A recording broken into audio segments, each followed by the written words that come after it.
Hello everyone, welcome back to my channel this side Siddhi. And आज की class में हम डिस्कस करने वाले हैं मॉडर्न हिस्ट्री के दो मोस्ट इंपॉर्टेंट टॉपिक, जिसमें हम लोग गांधी एरा और इंडियन फ्रीडम स्ट्रगल के कुछ इंपॉर्टेंट क्वेश्चन आज की वीडियो में मैं आपके साथ डिस्कस करने वाली हूँ, जो कि आपके हर एक कॉम्पिटेटिव हर एक एंट्रेंस एग्जाम के लिए बहुत ही ज़्यादा हेल्पफुल होने वाला है। आप सभी को पता है कि दिल्ली यूनिवर्सिटी के जितने भी स्टूडेंट CUET के बेस पर यहाँ पर आपके जो एग्ज़ाम होने वाले हैं वो 1 सितंबर से स्टार्ट होने वाले हैं। इसकी अपडेट आप सबको ऑलरेडी मिल चुकी होगी। तो अब आप सभी को प्रैक्टिस बहुत तेज़ी से स्टार्ट कर देनी चाहिए, और आपका रिवीजन जो आप सभी कर रहे हैं वो सब कुछ आपको अच्छे से करना चाहिए, क्योंकि आपको सभी को पता है सिर्फ दिल्ली यूनिवर्सिटी वाले स्टूडेंट के लिए ये बात नहीं है, क्योंकि आप लोगों का एग्ज़ाम CUET के बेस पर नहीं होगा। बाकी जितने भी JNU BHU आप लोग जितने भी यूनिवर्सिटी के यहाँ पर ये वीडियो देख रहे हैं, ये वीडियो आप सभी के लिए बहुत ही ज़्यादा हेल्पफुल है। दिल्ली यूनिवर्सिटी वाले स्टूडेंट के लिए भी वीडियो बहुत ही ज़्यादा हेल्पफुल है। लेकिन CUET की डेट शीट यहाँ पर आ चुकी है, आप सभी ने वो अपडेट देख चुके हैं। तो आप सभी को पता है कि 1 सितंबर से आप सभी के यहाँ पे एग्ज़ाम होने वाले हैं। उसी के बाद आपके दिल्ली यूनिवर्सिटी के एग्ज़ाम देखने को मिलने वाले हैं। तो तब तक कि जितने भी स्टूडेंट यहाँ पर CUET के बेस पे जिसके एग्ज़ाम होने वाले हैं हम उनकी बात करते हैं, तो आप लोग अपनी तैयारियों को बहुत अच्छे तरीके से शुरू कर दीजिए। मॉडर्न हिस्ट्री का ये दोनों बहुत बहुत इंपॉर्टेंट मोस्ट इंपॉर्टेंट टॉपिक है। यहाँ से आपको MCQs आपके एग्ज़ाम में देखने को ज़रूर मिलेंगे। तो आज की वीडियो बहुत ही ज़्यादा हेल्पफुल है, चाहे आप किसी भी एंट्रेंस एग्ज़ाम की प्रिपरेशन कर रहे हो। यहाँ पर हम टोटल 20 क्वेश्चंस को डिस्कस करने वाले हैं, और इसमें आप लोगों को ये देखना है कि आप सबकी तैयारियाँ कैसी चल रही हैं। तो ये आप सभी के लिए एक प्रैक्टिस क्वेश्चन भी है। तो आप सभी को यहाँ पर क्वेश्चन मेरे रीड अप करने तक सारे क्वेश्चन के आंसर कमेंट बॉक्स में बताना है। और अब आपको बिल्कुल भी आप सभी को बहुत अच्छे तरीके से तैयारियां करनी है, और आपको प्रैक्टिस मॉक टेस्ट की तरफ आप ये इस टेस्ट को लेकर के चलो। जैसे कि आपके सितंबर में एग्जाम है, उससे पहले मैं यहाँ पर टेस्ट सीरीज अब लेकर के आऊँगी, क्योंकि अब हमारे पास डेट शीट आ चुकी है, हमें डेट पता है अपने एग्जाम की। तो अब हम ऐसे डेली प्रैक्टिस करते रहेंगे और टेस्ट सीरीज भी लेकर के आएंगे। लेकिन उसके लिए आपको मुझे सपोर्ट करना होगा। ज़्यादा से ज़्यादा वीडियो को लाइक शेयर करो, ज़्यादा से ज़्यादा स्टूडेंट को हमारे इस चैनल पे लेकर के आओ, ताकि मैं बहुत सारे स्टूडेंट के यहाँ पे हेल्प हो सके। अपने सारे सोशल मीडिया ऐप पर आप इसको शेयर कीजिए। और चलिए बढ़ते हैं अपनी आज की क्लास की तरफ। और जो भी स्टूडेंट नए आए मेरे चैनल पर, एक बार आप जल्दी से चैनल को सब्सक्राइब कर लीजिए। रात के 9:30 बजे आपको चैनल पर वीडियोज़ देखने को मिलेगी। हिस्ट्री की आप किसी भी एग्जाम की तैयारी कर रहे हो, अगर हिस्ट्री सब्जेक्ट आप सभी के पास है, तो ये चैनल आप सभी के लिए बहुत ही ज़्यादा हेल्पफुल होने वाला है। तो चलिए स्टार्ट करते हैं और बढ़ते हैं अपने क्वेश्चन की तरफ, कि आपकी गांधीयन एरा और इंडियन फ्रीडम स्ट्रगल से रिलेटेड जो एग्जाम में मोस्ट इंपॉर्टेंट क्वेश्चंस पूछे जाते हैं, तो क्या आपने इन टॉपिकों को करने के बाद क्या आप इन क्वेश्चंस को कर पाएंगे। तो चलिए देखते हैं कि आप लोगों का स्कोर आज की क्लास में कैसा रहने वाला है। नाउ स्टूडेंट, ये रहा आप सभी का पहला क्वेश्चन। आपके पास यहाँ पर टोटल 20 क्वेश्चंस आने वाले हैं। वीडियो के एंड में आप सभी मुझे बताएंगे कि आपके 20 आउट ऑफ कितने स्कोर आए हैं। तो चलिए स्टार्ट करते हैं। यहाँ पर आपसे पहला क्वेश्चन पूछा गया है, भारत में आधुनिक पश्चिम शिक्षा का जनक किसे माना जाता है। Who is regarded at the father of modern western education in India. आपके ऑप्शंस हैं sir Charles Metcalfe, Lord Auckland, Lord William Bentinck, या फिर लॉर्ड एलन ब्राउन। तो जल्दी से कमेंट करके बताइए कि इनमें से वो कौन है जिन्हें आधुनिक पश्चिम शिक्षा का जनक कहा जाता है। वेरी इंपॉर्टेंट है, इस तरीके के क्वेश्चन आपके एग्जाम में आपको देखने को मिलेंगे। और आपको ज़्यादा टाइम नहीं लगाना है, क्योंकि आप सभी को पता है आपके जो एग्ज़ाम है वो ऑनलाइन एग्ज़ाम होने वाले हैं, और आपके पास टाइम भी कम है। आपको सिर्फ 2 आवर्स का टाइम मिलेगा, 2 घंटे का समय दिया जाएगा, जिसमें आपको 100 क्वेश्चंस को करना है। तो इसीलिए आप लोगों को जितना जल्दी हो सके स्पीड अप बढ़ाइए, और कोशिश कीजिए कि आप अपने क्वेश्चंस के आंसर जल्दी जल्दी कर पाएँ, ताकि आप टाइम पर अपने सारे क्वेश्चंस अटेम्प्ट कर पाएँ। बात करते हैं अपने क्वेश्चन की, जिसमें आपसे पूछा गया था कि भारत में आधुनिक पश्चिम शिक्षा का जनक किसे कहा जाता है। तो ये कहा जाता है आपके लॉर्ड विलियम बेंटिक को। तो इस क्वेश्चन का right answer option number C है। तो जितने भी स्टूडेंट ने ऑप्शन नंबर सी दिया वो बिल्कुल करेक्ट है, और जिनका गलत हुआ है वो कोई बात नहीं, यहाँ पर गलत हुआ है। लेकिन यही क्वेश्चन जब आपके एग्जाम में आपको देखने को मिलेगा तो आपका ये गलत नहीं होगा। तो इसीलिए आपको सारे क्वेश्चंस के आंसर आपको देने हैं, चाहे आपको आते हो या नहीं। ओके, तो याद रखना, father of modern western education in India जो है कौन थे आपके, राइट आंसर है लॉर्ड विलियम बेंटिक। आगे बढ़ते हैं इसकी एक्सप्लेनेशन की तरफ। जैसे कि आप सभी को पता है कि हम एक्सप्लेनेशन भी देखते हैं। लॉर्ड विलियम बेंटिंग का टाइम पीरियड है 1828 टू 1834, और आपको पता है कि भारत के सबसे उदार और प्रबुद्ध गवर्नर जनरल थे ये बात आपको साथ ही साथ पता है, और जिन्हें हम father of modern western education in India के नाम से भी जानते हैं। अगर हम इनकी बात करें कि लॉर्ड विलियम बेंटिंग के जो यहाँ पे अदर क्वेश्चन जो बनते हैं और जो आपके एग्जाम में पूछे जाते हैं, वो ये भी है कि यहाँ पर इन्होंने कब 1829 में, ये ईयर याद रखना वेरी इंपॉर्टेंट है, 1829 में इन्होंने सती प्रथा को और आपके जितने भी क्रूर संस्कारों थे इसको समाप्त कर दिया था। एक क्वेश्चन आपसे पूछा जाता है कि सती प्रथा जो है किसने खत्म किया था, तो याद रखना लॉर्ड विलियम बेंटिक ने। और ईयर कौन सा था, 1829 में। कब इसको अबॉलिश किया था सती प्रथा को, 1829 में इसको अबॉलिश किया था। वहीं अगर मैं बात करूं 1831 में इन्होंने मैसूर पर कब्जा कर लिया था। ठीक है, 1829 में सती प्रथा को खत्म किया, 1831 में इन्होंने मैसूर पर क्या किया था, उसको कॉन्कर कर लिया था, उसको अपने अंडर में एनेक्स कर लिया था। आगे अगर हम बात करें 1831 में ही रंजीत सिंह के साथ स्थायी आपकी मित्रता की संधि भी यहाँ पर इन्होंने संपन्न की थी, यानी इन्होंने एक ट्रीटी की थी, किसके साथ की थी, रंजीत सिंह के साथ। तो यहाँ पर इसके अलावा भी दो क्वेश्चन और बन सकते हैं, तो आपको इन क्वेश्चंस को भी याद रखना है, बिल्कुल भी इग्नोर मत करना, क्योंकि आपने और भी एग्जाम दिए होंगे कॉम्पिटिटिव के, ऑलरेडी ये क्वेश्चंस वहाँ पर पूछे जा चुके हैं। तो आशा करती हूँ हम यहाँ पे सिर्फ 20 क्वेश्चन नहीं, 20 के अलावा भी आपके एक्स्ट्रा आपको क्वेश्चंस देखने को मिलने वाले हैं। वीडियो को बिल्कुल भी स्किप मत कीजिएगा। हम पहले क्वेश्चंस करेंगे, देन उसके एक्सप्लेनेशन को समझेंगे, और उसके अलावा आपसे और क्या एग्जाम में क्वेश्चन पूछा सकता है वो सब कुछ यहाँ पे डिस्कस करने वाले हैं। चलिए बढ़ते हैं अपने सेकंड क्वेश्चन की तरफ। सेकंड क्वेश्चन ये रहा आप सभी के सामने। इसमें आप सभी से पूछा जा रहा है पश्चिमी भारत के पुनर्जागरण के जनक कौन थे, who was the father of renaissance of western India. Very important question है, ये क्वेश्चन पूछा भी जा चुका है। आपके ऑप्शन से BM मालाबरी, MG राणा डे, या फिर RG बंदाकरी, या KT तेलंगान। तो जल्दी से कमेंट करके बताइए कि किसे father of renaissance of western India के नाम से जाना जाता है। तो ये क्वेश्चन आपके ऑलरेडी आप लोग देख चुके हैं और हम ये पहले भी कर चुके हैं, तो आपको पता होगा कि पश्चिम भारत के जो पुनर्जागरण के जो जनक हैं वो किसे कहा गया, आपके MG रानाडे को। तो इस क्वेश्चन का right answer option number B है। तो जितने भी स्टूडेंट ने ऑप्शन नंबर बी दिया है वो बिल्कुल करेक्ट है। बात करते हैं इसकी एक्सप्लेनेशन की। तो एक्सप्लेनेशन आप लोग यहाँ पर देख सकते हो कि यहाँ पर आपसे बोला गया कि हमने अभी देखा कि MG रानाडे को ये रेनेसांस के फादर के रूप में यहाँ जाना जाता है, लेकिन अगर हम बात करेंगे कि इनका पूरा नाम आप सबको पता होना चाहिए, महादेव गोविंद रानाडे। इनका टाइम पीरियड 1842 से 1901 का है। ठीक है, ये याद रखना, महादेव गोविंद रानाडे का। और ये एक प्रतिष्ठित भारतीय विद्वान थे, समाज सुधारक हैं, और साथ ही साथ ये लेखक हैं, जिन्होंने क्या किया है, कभी कभी आपके पश्चिम भारत के पुनर्जागरण का जनक भी इन्हें कहा जाता है। वे भारतीय राष्ट्रीय कांग्रेस के संस्थापक सदस्यों में से एक हैं, वो आपके इंडियन नेशनल कांग्रेस के मेंबर में से ये एक थे। उन्होंने आपके क्या करा था, ये बहुत ही लोकप्रिय बने थे। इन्होंने आपके विवाह संघ, वेरी इंपॉर्टेंट है, क्वेश्चन पूछा जाता है, विडो मैरिज एसोसिएशन इन 1861 इन्होंने स्टैब्लिश किया था। किसने, MG रानाडे, यानी कि महादेव गोविंद रानाडे ने विडो मैरिज एसोसिएशन यहाँ पर इन्होंने स्टैब्लिश किया था। इसकी स्थापना की थी कब, 1861 में। ये भी क्वेश्चन पूछा जाता है। तो इसके अलावा आपको ये चीज़ें याद रखनी है।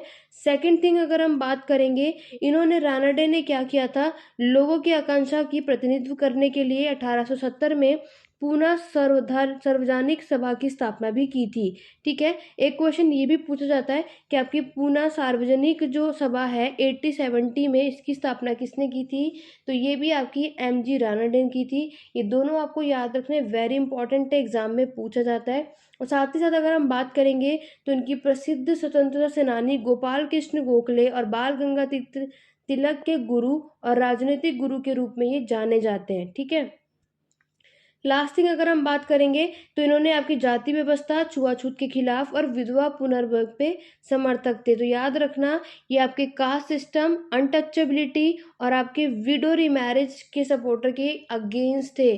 तो ये आपको याद रखना है एमजी रानडे के बारे में। यहाँ से भी बहुत क्वेश्चन बन सकते हैं और जितने भी ये मैंने यहाँ पे विडो मैरिजेज और आपके पूना सार्वजनिक सभा, ये सारी चीज़ें आपको याद रखनी है। एग्जाम में यहाँ से भी क्वेश्चन पूछे जाते हैं और आपको ईयर भी याद होना चाहिए कि कौन से साल में सारे काम हुए थे। क्लियर हो गया?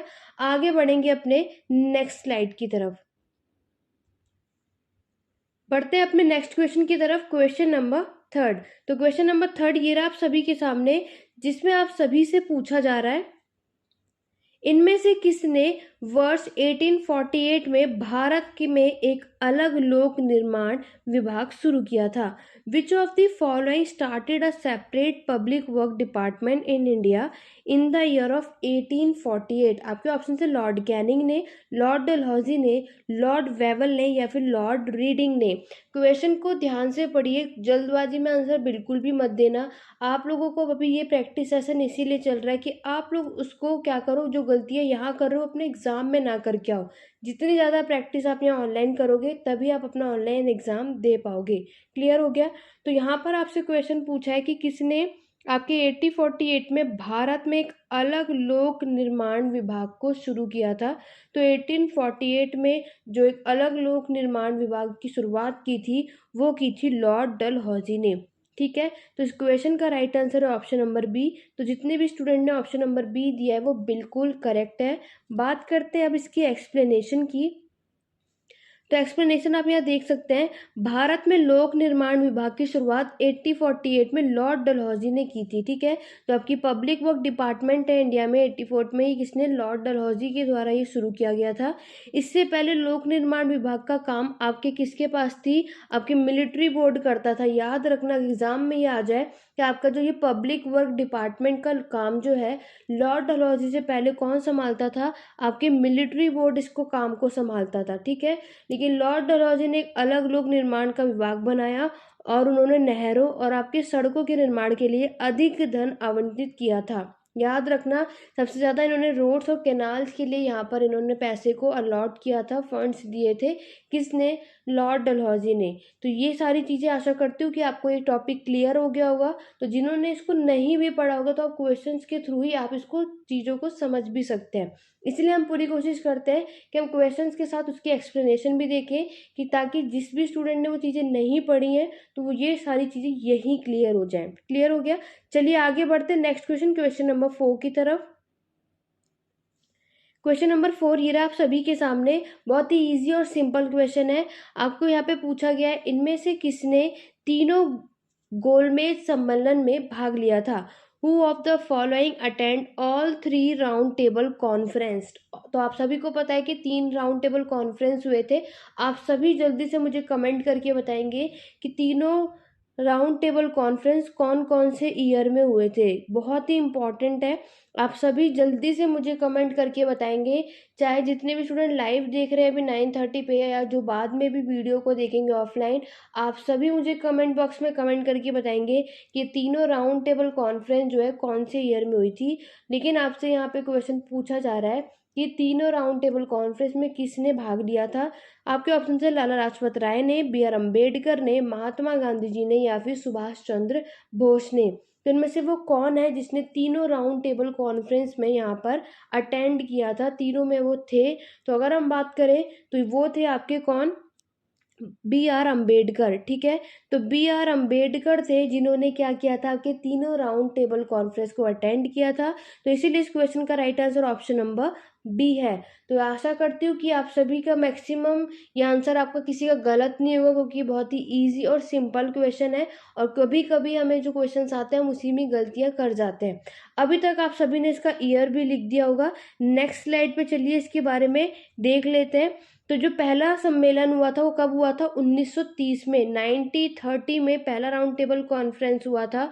दूसरा राउंड टेबल कॉन्फ्रेंस देख सकते हो जस्ट इसके एक साल बाद हुआ था 1931 में, और तीसरा आप सभी को पता है जस्ट इसके एक साल बाद हुआ था 1932 में। इन सब में एक एक साल का गैप है। ये सब कुछ आपने ऑलरेडी पढ़ा होगा। एक क्वेश्चन जो और बनता है, जो मैक्सिमम पूछा जाता है, वो ये पूछा जाता है कि गांधी जी ने कौन से राउंड टेबल कॉन्फ्रेंस को ज्वाइन किया था? तो याद रखना वो आपके सेकंड राउंड टेबल कॉन्फ्रेंस में गांधी जी शामिल हुए थे। ये क्वेश्चन भी कई बार पूछा जाता है, इसको दिमाग में रखना। अगर ये क्वेश्चन आपसे पूछा जाए कि गांधी जी कौन से राउंड टेबल कॉन्फ्रेंस में उन्होंने शामिल हुए थे, तो वो थी आपकी सेकंड, यानी कि 1931 में जो सेकंड राउंड टेबल कॉन्फ्रेंस हुई थी उसमें गांधी जी शामिल हुए थे। और अगर हम बात करें तीनों राउंड टेबल कॉन्फ्रेंस जो अटेंड किया था, एक तो आपके डॉक्टर बी आर अम्बेडकर थे और दूसरे थे आपके तेज बहादुर सप्रू। तो याद रखना आपके एग्जाम में डॉक्टर बी आर अम्बेडकर और तेज बहादुर सप्रू ये दोनों नाम मेंशन हो सकते हैं। क्या पता आपको बी आर अम्बेडकर ऑप्शन में ना दे करके तेज बहादुर सप्रू भी दिया जाए। तो मैक्सिमम स्टूडेंट को सिर्फ बी आर अम्बेडकर ही याद रहते हैं, ये दूसरा नाम याद नहीं रहता है, तो इसको इग्नोर मत करना। दूसरा नाम भी याद कर लो अगर अभी तक नहीं करा है। तेज बहादुर सप्रू और बी आर अम्बेडकर ये दोनों थे जिन्होंने आपके तीनों राउंड टेबल कॉन्फ्रेंस में ये शामिल हुए थे। क्लियर हो गया? और आपके तीनों राउंड टेबल कॉन्फ्रेंस सिर्फ एक एक साल के गैप में हुआ था, और आपको ईयर भी याद करने में कोई प्रॉब्लम नहीं होगी। एक क्वेश्चन और याद एक्स्ट्रा आपको करना है कि गांधी जी कौन से राउंड टेबल कॉन्फ्रेंस में शामिल हुए थे, तो वो था आपका second round table conference. Clear हो गया? तो यहाँ से इतने क्वेश्चन बन सकते हैं, पूछे जाते हैं। तो यहाँ से अगर आएगा तो आशा करती हूँ अब आप में से कोई इसको गलत नहीं करके आएगा। चलिए बढ़ते हैं आगे अपने नेक्स्ट क्वेश्चन की तरफ, क्वेश्चन नंबर 5 की तरफ। क्वेश्चन नंबर 5 आप सभी से पूछा जा रहा है, साइमन कमीशन की नियुक्ति इनमें से किस वाइसरॉय के दौरान की गई थी? Simon commission was appointed during which of the following viceroy? आपके ऑप्शन है Lord Irwin, Lord reading, Lord Harrison second या लॉर्ड वेवल। क्वेश्चन आप सभी को समझ में आ गया है कि साइमन कमीशन जो है जब ये अपॉइंट हुआ था तो ये आपके उस समय कौन सा वॉइस रॉय था। देखो अगर आप सभी मॉडर्न हिस्ट्री कर रहे हो तो आप सभी को ये सारी चीज़ें पता होनी चाहिए कि जितने भी गांधी एरा मूवमेंट जहाँ पे चले थे उस दौरान आपके कौन से गवर्नर जनरल, कौन से वॉइस रॉय थे, वो सब कुछ आपको डिटेल में पता होना चाहिए। ऐसे क्वेश्चन आपको आपके एग्जाम में देखने को मिलते ही हैं। अगर हम बात करें जब आपका साइमन कमीशन को अपॉइंट किया गया, उसकी नियुक्ति की गई, उस दौरान जो आपके गवर्नर जनरल थे वो थे आपके लॉर्ड इरविन। ठीक है, इस क्वेश्चन का right answer option number A है। लॉर्ड इरविन उस समय का वॉइस रॉय थे जब आपका साइमन कमीशन को अपॉइंट किया गया था।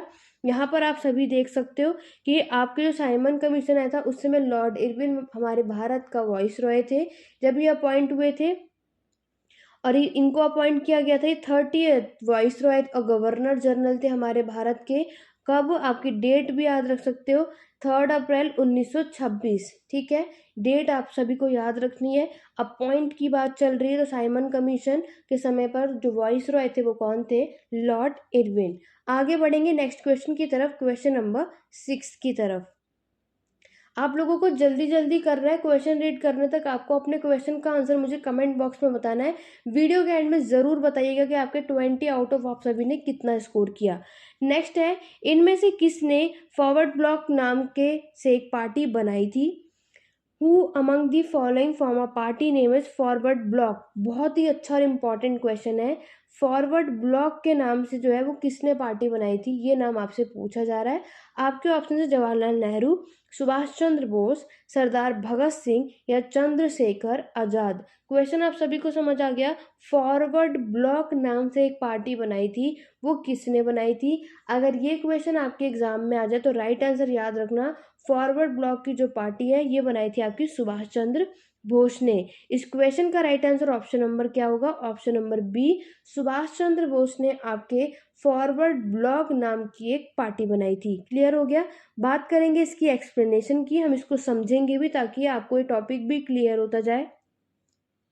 अगर हम बात करेंगे, सुभाष चंद्र बोस भारतीय राष्ट्रीय कांग्रेस के एक महत्वपूर्ण नेता थे। आप सभी को पता है कि सुभाष चंद्र बोस जो है आपके इंडियन नेशनल कांग्रेस के इम्पोर्टेंट लीडर हैं। सेकंड थिंग अगर हम बात करेंगे, उन्होंने 2 बार कांग्रेस के अध्यक्ष का पद को ग्रहण भी किया था। तो याद रखना, आपके एग्जाम में ये भी एक चीज पूछी जा सकती है कि आपके कांग्रेस के कौन से वो अध्यक्ष हैं जिन्होंने 2 बार कांग्रेस के अध्यक्ष के पद पर ग्रहण हुए थे। तो राइट आंसर सुभाष चंद्र बोस होगा। ये भी क्वेश्चन पूछा जाता है। लेकिन उनके और कांग्रेस के अन्य वरिष्ठ नेताओं के बीच मतभेद पैदा हो गए थे। इसी वजह से क्या नतीजा रहा कि आपके सुभाष चंद्र बोस ने राष्ट्रपति के पद से यहाँ पर इस्तीफा दे दिया था, रिजाइन कर दिया था। लोगों के सामने अपने विचार रखने के लिए उन्होंने फॉरवर्ड ब्लॉक के नाम के साथ एक पार्टी की स्थापना की थी। ठीक है, तो इसी वजह से क्या थे, इनकी इंडियन नेशनल कांग्रेस के साथ यहाँ पे जो उनके लीडर्स थे आईएनसी में, उनके साथ इनकी बनी नहीं, जिसकी वजह से उन्होंने वहाँ से रिजाइन करके अपनी एक खुद की पार्टी बनाई थी। वो थी फॉरवर्ड ब्लॉक। किसने बनाई थी? सुभाष चंद्र बोस जी ने। क्लियर हो गया। अगर आपके एग्जाम में आ जाए कि प्रेसिडेंट की पोजीशन में कौन बैठा था 2 बार, तो तब भी राइट आंसर आपका क्या होगा? सुभाष चंद्र बोस। जो जो क्वेश्चन बनते जाते हैं या जो जो क्वेश्चन और एक्स्ट्रा पूछे जाते हैं, वो सब कुछ मैं आपको साथ ही साथ बताती रहूंगी। ठीक है, क्वेश्चंस के अलावा और क्या क्या क्वेश्चन बनते हैं या पूछे जाते हैं, हम वो सब कुछ कवर अप करते रहेंगे। तो उसके लिए आपको बस बने रहना है और ध्यान से सुनना और अपना समझते हुए चलना है। चलिए आगे बढ़ेंगे क्वेश्चन नंबर 7 की तरफ। क्वेश्चन नंबर 7 में आपसे पूछा गया है, इनमें से कौन लोकहितवादी के नाम से प्रसिद्ध था? Who of the following leaders was popularly known as Lokhitwadi? आपके ऑप्शन है गोपाल हरि देशमुख, बाल गंगाधर तिलक, गोपाल कृष्ण गोखले या फिरोज शाह मेहता। क्वेश्चन आप सभी को समझ में आ गया होगा। लोकहितवादी के नाम से कौन प्रसिद्ध था, ये आप सभी से पूछा जा रहा है। अगर हम बात करेंगे लोकहितवादी जो है, अगर ये क्वेश्चन आपके एग्जाम में पूछा जाए तो याद रखना, लोकहितवादी के जो नाम से जो प्रसिद्ध हैं वो कौन थे? आपके गोपाल हरि देशमुख। ठीक है, इस क्वेश्चन का राइट आंसर क्या होगा? आपका ऑप्शन नंबर ए, गोपाल हरि देशमुख है, जो कि आपके लोकहितवादी के नाम से क्या है? प्रसिद्ध है। तो इस क्वेश्चन का right answer option number A है। तो आप में से जितने भी स्टूडेंट ने ऑप्शन नंबर ए दिया वो बिल्कुल करेक्ट है। तो यहाँ पर आप देख सकते हैं कि गोपाल हरि देशमुख क्या है? आपके प्रसिद्ध राष्ट्रवादी नेता और समाज सुधारक हैं, जिन्हें लोकहितवादी के नाम से भी जाना जाता है। क्लियर हो गया। आगे बढ़ेंगे क्वेश्चन नंबर 8 की तरफ। क्वेश्चन नंबर 8 में आप सभी से पूछा जा रहा है, 1920 में गैर नियम आंदोलन की शुरुआत के साथ किसकी मृत्यु हुई थी? आपके जो नॉन कॉरपोरेशन मूवमेंट, असहयोग आंदोलन, हिंदी वाले स्टूडेंट आप सभी इसको करेक्ट कर लेना। ठीक है, नॉन कॉरपोरेशन मूवमेंट जो हुआ था आपका 1920 में, जब ये लॉन्च हुआ था उस दौरान किसकी मृत्यु हुई थी, किसकी डेथ हुई थी? ये क्वेश्चन आप सभी से यहाँ पूछा जा रहा है। आपके ऑप्शन है दादा भाई नौरोजी की, मोतीलाल नेहरू की, लोकमान्य तिलक की, अजीत के गोखले की। जल्दी से कमेंट करके बताइए कि आपका जब असहयोग आंदोलन था, ये गैर की जगह आप सबको असहयोग आंदोलन है, हिंदी वाले स्टूडेंट आप सभी इसको देख लेना है। बाकी आप सभी को पता है कि आप सभी का नॉन कॉरपोरेशन मूवमेंट 1920 में आया था। इस दौरान किसकी यहाँ पे डेथ हो गई थी? तो याद रखना, अगर ये क्वेश्चन आपके एग्जाम में आ जाए तो राइट आंसर क्या है? लोकमान्य तिलक। ठीक है, इस क्वेश्चन का right answer option number C है। बहुत ही अच्छा इंपॉर्टेंट क्वेश्चन है, बहुत सारे एग्जाम में ये क्वेश्चन पूछा भी जा चुका है। बात करेंगे इसकी एक्सप्लेनेशन की, तो नेक्स्ट स्लाइड पे आप सभी इसको देख सकते हैं कि लोकमान्य तिलक को आपका 64 ईयर्स के थे जब ये 1 अगस्त 1920 में इनकी डेथ हो गई थी। और उनकी मृत्यु के 4 दिसंबर 1920 को ही, जस्ट उनके 3 दिन बाद ही आपके असहयोग आंदोलन की शुरुआत हुई थी। नॉन कॉरपोरेशन मूवमेंट की यहाँ पर स्टार्ट हुआ था। 1 अगस्त को इनकी मृत्यु हो गई थी और आपके 4 अगस्त को आपका नॉन कॉरपोरेशन मूवमेंट स्टार्ट हुआ था। क्लियर हो गया। ये महात्मा गांधी के एक राजनीतिक अभियान था कि भारतीयों को ब्रिटिश सरकार के साथ अपना सहयोग वापस लेना चाहिए। आप सभी ने नॉन कॉरपोरेशन मूवमेंट बहुत अच्छे तरीके से पढ़ा होगा। आप सभी मुझे कमेंट करके बताएंगे कि नॉन कॉरपोरेशन मूवमेंट या असहयोग आंदोलन जो है, गांधी जी ने किस पर्पज से यहाँ पे स्टार्ट किया था और इसमें क्या हुआ था। ठीक है, चलिए आगे बढ़ेंगे क्वेश्चन नंबर 9 की तरफ।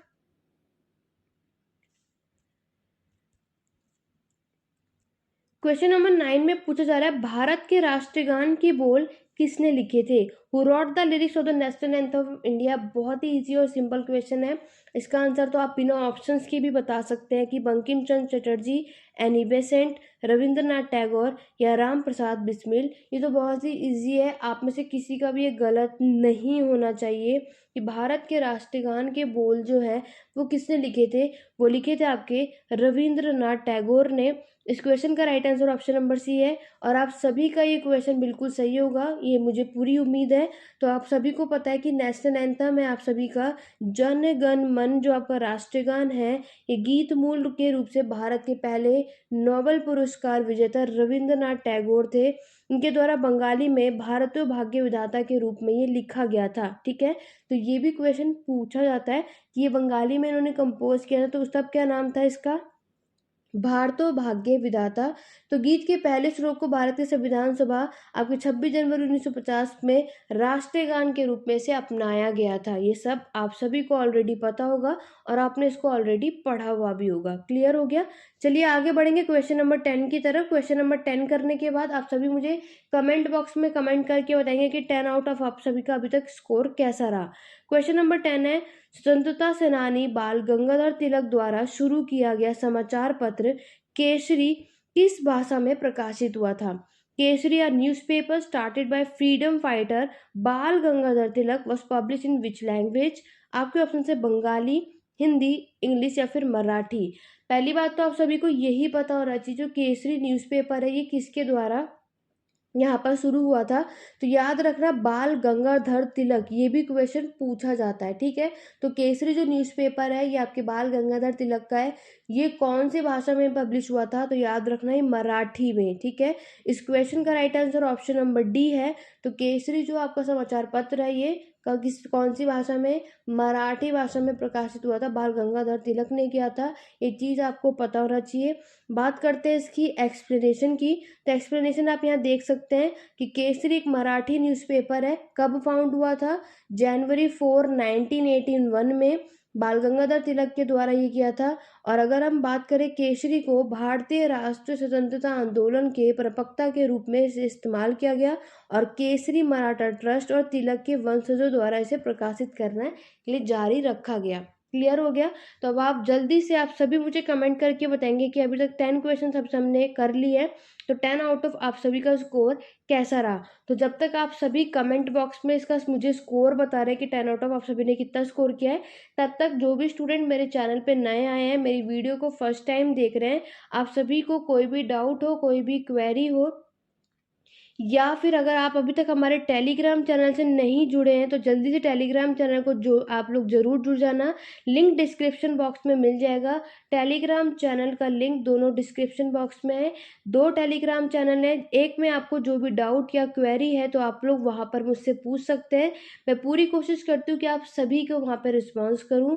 दूसरी चीज़, अगर आप लोगों को, जैसे हम लोग वीडियो जो है आपके यूट्यूब चैनल के अलावा हम यहाँ पर भी क्वेश्चंस करते हैं और आपके वहाँ पर भी क्वेश्चंस होते हैं, टेलीग्राम चैनल पे भी प्रैक्टिस कराई जाती है। तो क्विज़ होते हैं, उसके लिए आप हमारे चैनल पर जुड़ जाइए। अदरवाइज़ आपको कोई भी प्रीवियस ईयर क्वेश्चन पेपर चाहिए, ठीक है, और हमारे चैनल पे जब भी वीडियो आती है उसकी लिंक शेयर की जाती है, तो उसके लिए आपको दूसरा टेलीग्राम चैनल को ज़रूर ज्वाइन करना है। तो दोनों टेलीग्राम को ज़रूर ज्वाइन कीजिएगा, लिंक डिस्क्रिप्शन बॉक्स में है। और आपको अभी भी कोई भी डाउट हो आपके एग्ज़ाम से रिलेटेड, किसी भी टॉपिक से रिलेटेड, तो आप सभी मुझे टेलीग्राम पे मैसेज के थ्रू या फिर आप लोग कमेंट बॉक्स में कमेंट के थ्रू भी पूछ सकते हैं। क्लियर हो गया? तो अभी तक आशा करती हूँ कि आप सभी ने मुझे यहाँ पे कमेंट करके बता दिया होगा कि आप सभी ने कि अभी तक 10 आउट ऑफ कितना स्कोर रहा है। चलिए अब आगे बढ़ते हैं अपने क्वेश्चन नंबर 11 की तरफ।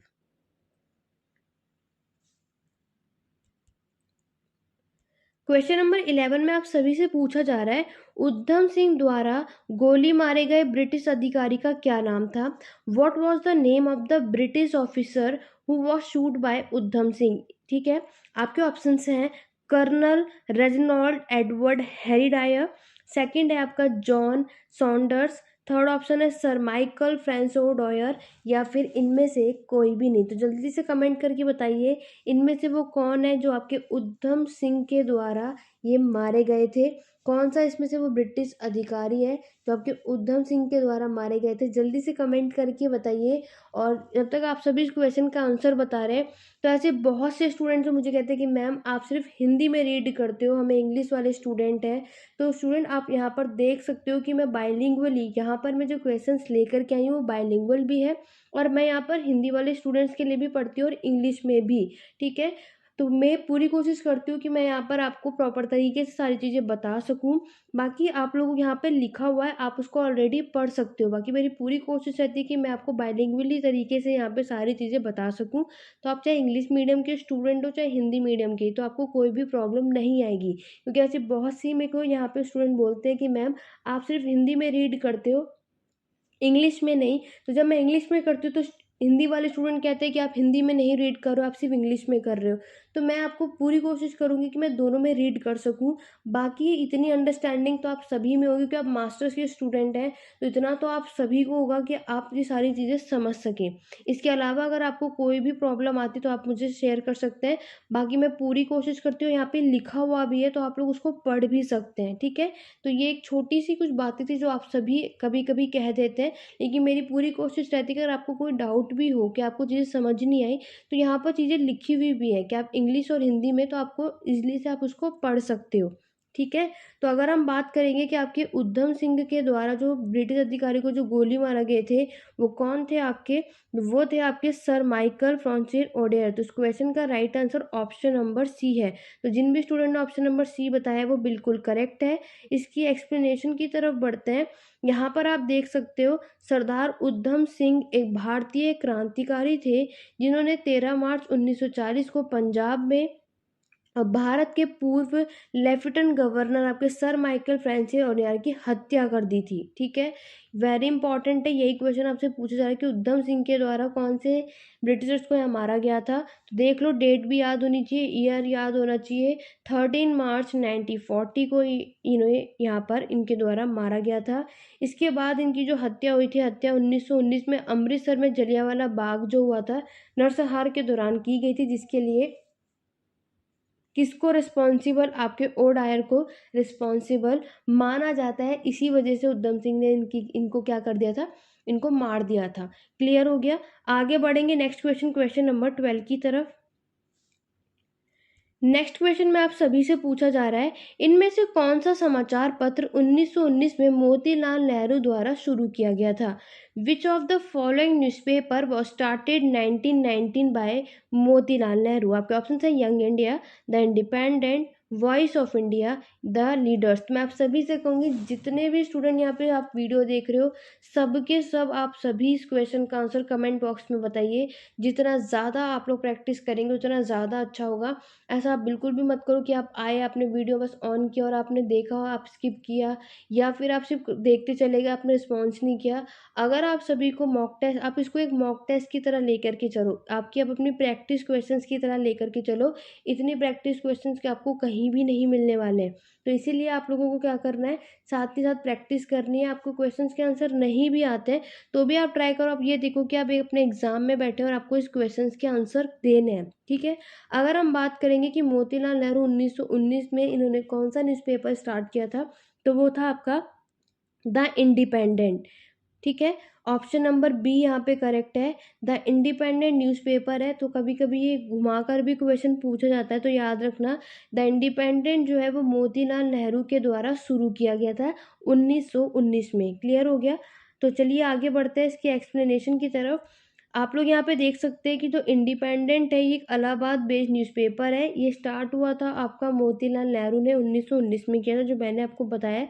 बाद में 2 साल बाद ब्रिटिश दमन के तहत अकबर को इस अखबार को, इस न्यूज़पेपर को बंद कर दिया था।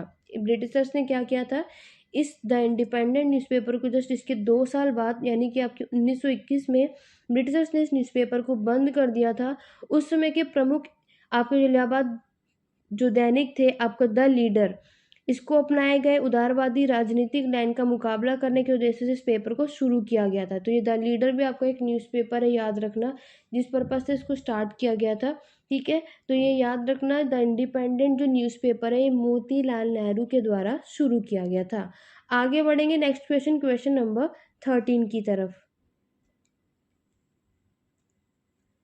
क्वेश्चन नंबर 13 है, ज्ञान प्रसार मंडली वयस्कों की शिक्षा के लिए समर्पित एक संगठन द्वारा गठित किया गया था।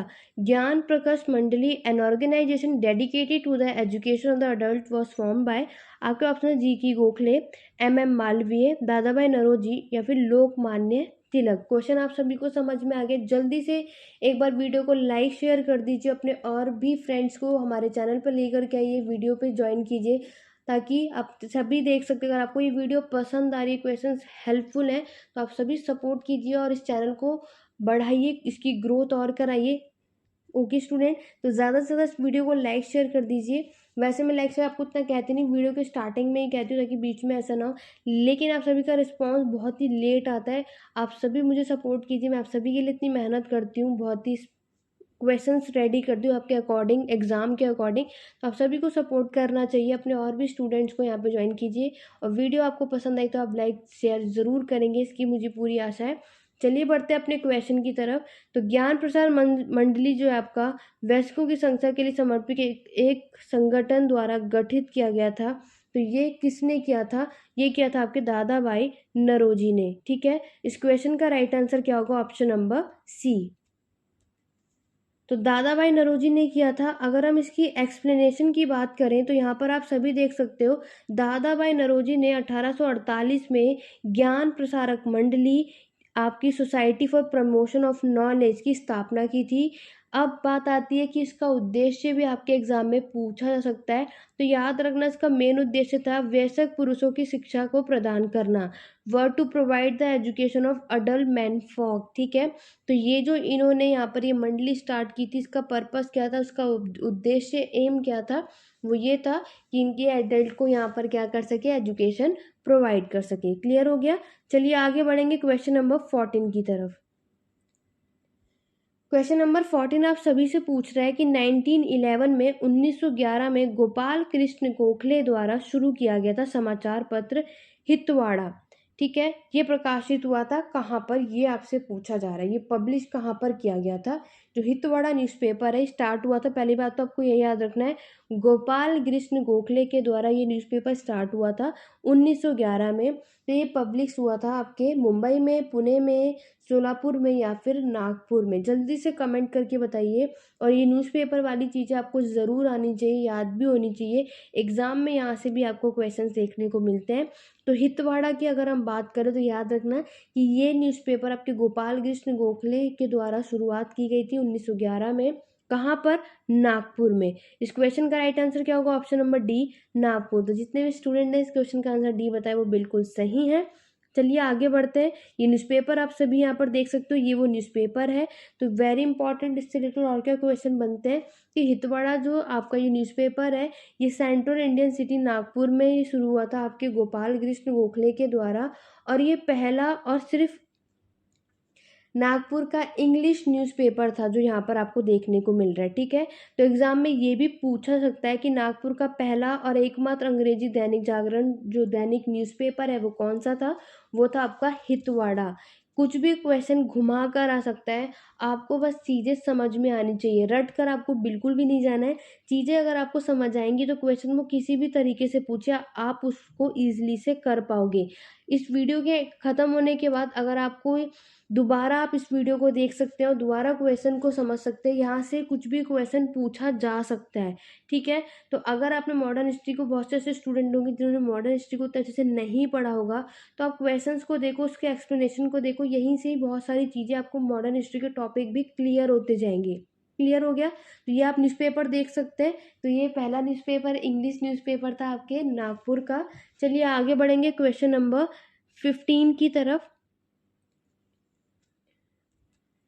क्वेश्चन नंबर 15 में पूछा गया, भारत के युवाओं को भारतीय संस्कृति के बारे में शिक्षा प्रदान करने के लिए डेक्कन एजुकेशन सोसाइटी की स्थापना की थी।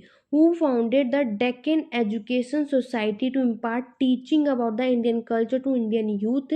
आपके ऑप्शन है दादा भाई नौरोजी, लोकमान्य तिलक, मोतीलाल नेहरू या सी राजगोपालाचारी। क्वेश्चन आप सभी को समझ में आ गया होगा।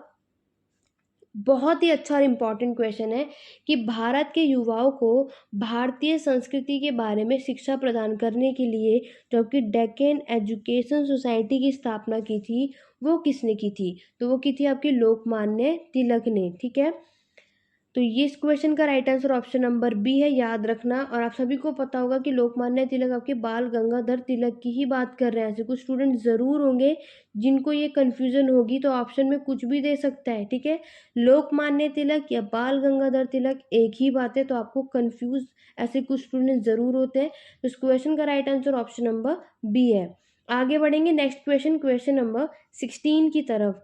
क्वेश्चन नंबर 16 में पूछा जा रहा है, पंडित मदन मोहन मालवीय द्वारा किस वर्ष में आपके बनारस हिंदू विश्वविद्यालय की स्थापना की गई थी? बहुत ही इजी और सिंपल क्वेश्चन है, इसका आंसर आप सभी को पता होगा already. In which year was the Banaras Hindu university established by Pandit Madan Mohan Malaviya? तो आपके ऑप्शन है 1914, 1916, 1919 या फिर 1920। तो ऑलरेडी आप लोगों ने इसको पढ़ा हुआ होगा कि आपकी जो BHU यूनिवर्सिटी है, तो याद रखना ये मदन मोहन मालवीय के द्वारा इसकी स्थापना हुई थी, वो भी कब? 1916 में। इस क्वेश्चन का राइट आंसर क्या? ऑप्शन नंबर बी, 1916 में आपके मदन मोहन मालवीय के द्वारा BHU यूनिवर्सिटी जो आपकी इसकी स्थापना की गई थी। आगे बढ़ेंगे नेक्स्ट क्वेश्चन, क्वेश्चन नंबर 17 की तरफ।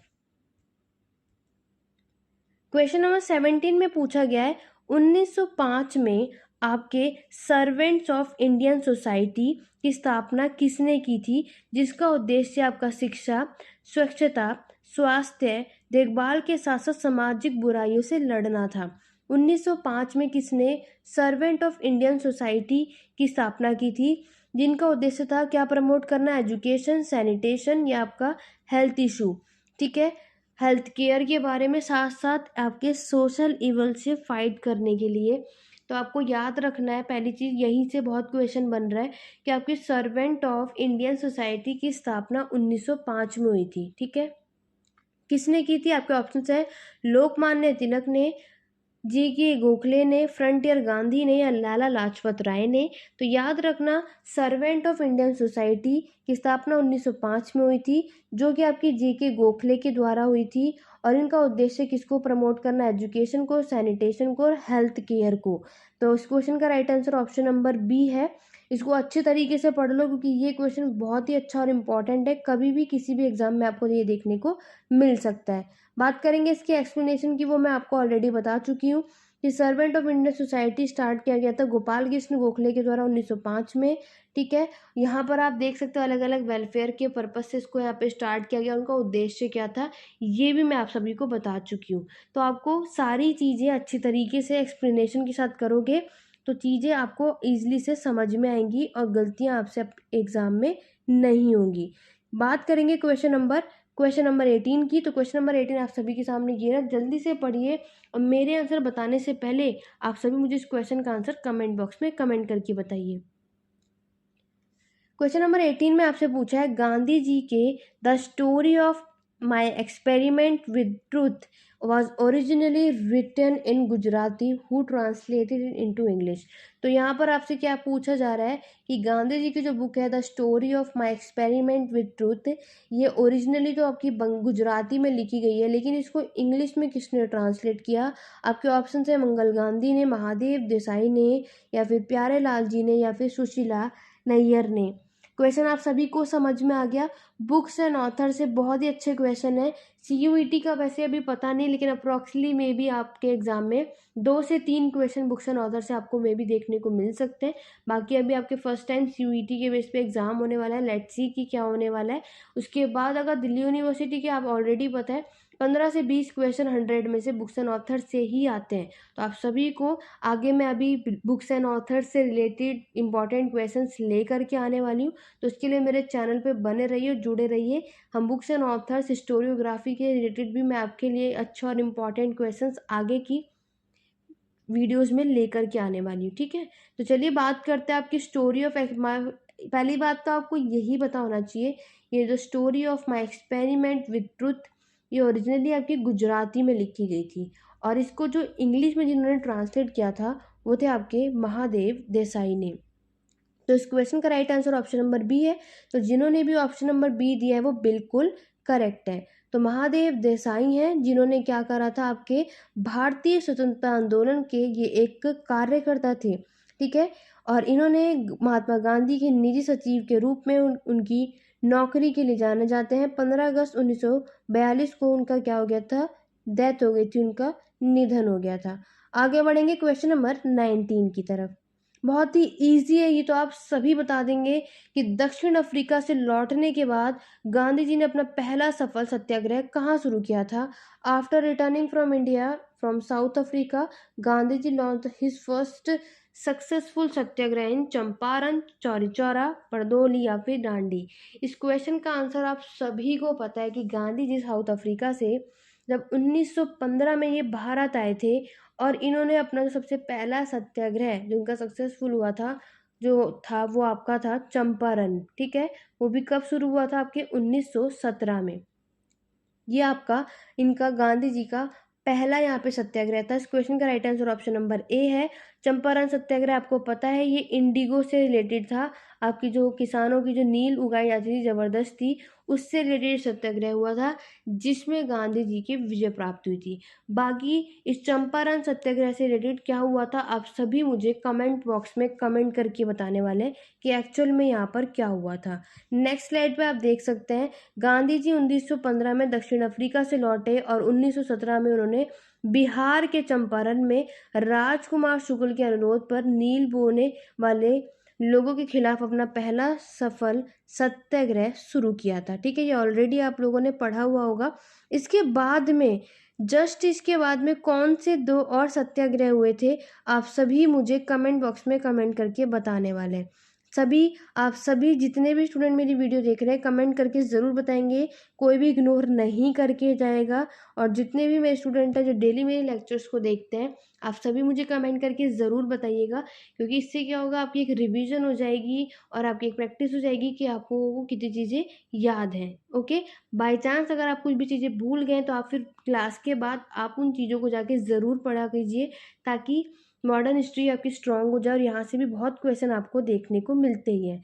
नाउ बढ़ते हैं आपके लास्ट क्वेश्चन, क्वेश्चन नंबर 20 की तरफ। इसके बाद हम देंगे आपको होमवर्क का क्वेश्चन जो आपको ऑलरेडी वीडियो के एंड में देखने को मिलता ही है। क्वेश्चन नंबर 20 की बात करते हैं। क्वेश्चन नंबर 20 में आप सभी से पूछा जा रहा है, मोहनदास करमचंद गांधी ने भारतीय राष्ट्रीय कांग्रेस के इनमें से किस सत्र में पहली बार भाग लिया था। In which of the following session of the Indian National Congress did Mohandas Karamchand Gandhi participate for the first time.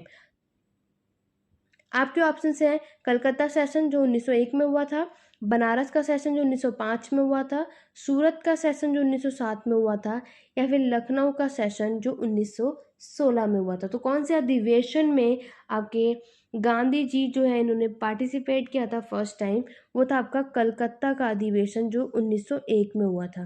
तो इस क्वेश्चन का राइट आंसर क्या है आपका, ऑप्शन नंबर ए। तो आशा करती हूँ कि आप सभी का इस क्वेश्चन का आंसर करेक्ट होगा। तो ये थे आपके पूरे 20 क्वेश्चंस। बात करते लेते इससे पहले आपके एक्सप्लेनेशन की, जो कि आप नेक्स्ट स्लाइड पे देख सकते हो। भारतीय राष्ट्रीय कांग्रेस के कलकत्ता अधिवेशन में 1901 में आपके गांधी जी ने पहली बार यहाँ पर भाग लिया था। तो 1901 में महात्मा जो गांधी हैं ये भारतीय राष्ट्रीय कांग्रेस के कलकत्ता अधिवेशन में भाग लेने के लिए ये भारत आए थे, और दक्षिण अफ्रीका पर उनके प्रस्ताव को प्रशंसा के साथ पारित देकर संतोष हुआ था। तो ये थे आपके स्टूडेंट टोटल 20 क्वेश्चंस। अब आपके यहाँ पे मैंने 2 होमवर्क के क्वेश्चंस रखे हुए हैं। अब आपके 2 टेस्ट हैं जो आप सभी को देना है, लेकिन उससे पहले आप सभी मुझे कमेंट करके बताएंगे कि 20 आउट ऑफ आप सभी के कितने स्कोर रहे, ठीक है। आप सभी ने कितना स्कोर किया मुझे कमेंट करके ज़रूर बताना। और आज की वीडियो, आज के क्वेश्चंस कैसे लगे, लेक्चर्स कैसे लगा, मुझे कमेंट करके ज़रूर बताइएगा। बढ़ते हैं आपके होमवर्क के क्वेश्चंस की, जिसमें से पहला क्वेश्चन ये रहा आप सभी के सामने। इनमें से किस आंदोलन में महात्मा गांधी ने पहली बार भूख हड़ताल को हथियार के रूप में इस्तेमाल किया था। आपके ऑप्शन है, अहमदाबाद हड़ताल जो 1918 में हुआ था, रोलेक्स सत्याग्रह जो 1919 में हुआ था, असहयोग आंदोलन जो 1920 और 22 में हुआ था, बरौली का सत्याग्रह जो 1928 में हुआ था, या इनमें से कोई नहीं। क्वेश्चन आप सभी को समझ में आ गया है कि महात्मा गांधी ने यहाँ पर हंगर स्ट्राइक को एज अ वेपन यूज़ किया था कौन से मूवमेंट में, ये क्वेश्चन आपसे पूछा जा रहा है। तो ये आपका एक पहला क्वेश्चन है जो कि आपका होमवर्क का क्वेश्चन है। जो भी पुराने स्टूडेंट है आपको ऑलरेडी पता है कि हम वीडियो के एंड में आपको एक से या दो क्वेश्चन होमवर्क का मिलता है, जिसका आंसर आप सभी को नीचे कमेंट बॉक्स में कमेंट करके बताना होता है। और मैक्सिमम स्टूडेंट बताते भी हैं, तो मुझे बहुत अच्छा लगता है कि आप सभी इंटरेस्टेड हैं और आप सभी इसमें पार्टिसिपेट भी करते हैं। इसीलिए ये मैं आपके लिए होमवर्क का क्वेश्चन ऑलरेडी हर वीडियो में यहाँ पर रखती ही हूँ। ठीक है, तो इस क्वेश्चन का आंसर आप मुझे कमेंट करके ज़रूर बताइएगा। नेक्स्ट जो क्वेश्चन है आप सभी को होमवर्क का क्वेश्चन है वो है ये आप सभी के सामने। नेक्स्ट आपसे पूछा है 1940 में आचार्य विनोबा भावे ने व्यक्तिगत सत्याग्रह कहाँ से शुरू किया था। From where did Acharya Vinoba Bhave started the individual सत्याग्रह 1940। आपके ऑप्शन है गुजरात में नाडियाद से, महाराष्ट्र में पोनार से, तमिलनाडु में अडियार से, आंध्र प्रदेश में गुडर से, या इनमें से कोई नहीं। तो ये दो क्वेश्चन है, यानी कि टोटल आपके 22 क्वेश्चन हो गए। तो इसमें से आपका कितना स्कोर रहा, कैसा रहा, मुझे कमेंट करके ज़रूर बताइएगा। और आप सभी अब नेक्स्ट वीडियो जो है किस पर चाहते हो, किस या कौन से आप चाहते हो कि मैं इंपॉर्टेंट क्वेश्चंस किस टॉपिक पर लेकर आऊँ, कमेंट करके ज़रूर बताइएगा। आप सभी के पास टाइम कम है, तो इसीलिए मैं आप सभी के सजेशन चाहूँगी। मैं एक पोल भी ले आऊँगी, टेलीग्राम चैनल को ज़रूर ज्वाइन कीजिएगा। मैं पोल पे भी ये चीज़ें पूछ लूँगी कि आप लोग किस टॉपिक में या किस से रिलेटेड इंपॉर्टेंट क्वेश्चन चाहते हो चैनल पे, तो हम वो मैं लेकर के आऊँ ताकि आपकी प्रैक्टिस उस पर अच्छी हो। क्लियर हो गया। तो आज का सेशन कैसा लगा, आज की वीडियो कैसी लगी, कमेंट करके ज़रूर बताइएगा। वीडियो को लाइक शेयर कमेंट करना बिल्कुल भी मत भूलना। वीडियो पसंद आई हो तो ज़्यादा से ज़्यादा वीडियो को लाइक शेयर करो। इंस्टाग्राम हैंडल मेरा हिस्ट्री एडू पॉइंट सर्च करेंगे, ज़्यादा से ज़्यादा आप सभी मुझे वहाँ पे जाके फॉलो कीजिए। कोई भी डाउट हो, कोई भी क्वेरी हो, टेलीग्राम चैनल पे, इंस्टाग्राम हैंडल पे, कहीं पे भी आप मुझसे पूछ सकते हैं। आपके सारे डाउट्स के रिप्लाई मैं हमेशा करती हूँ। आपको दिल से थैंक यू आप सभी को कि आप मुझे इतना सपोर्ट कर रहे हैं, तभी मैं आप सभी के लिए ये वीडियोज़ और इंपॉर्टेंट क्वेश्चंस या टॉपिक्स लेकर के आ पा रही हूँ, क्योंकि आप सभी मुझे सपोर्ट करते हैं।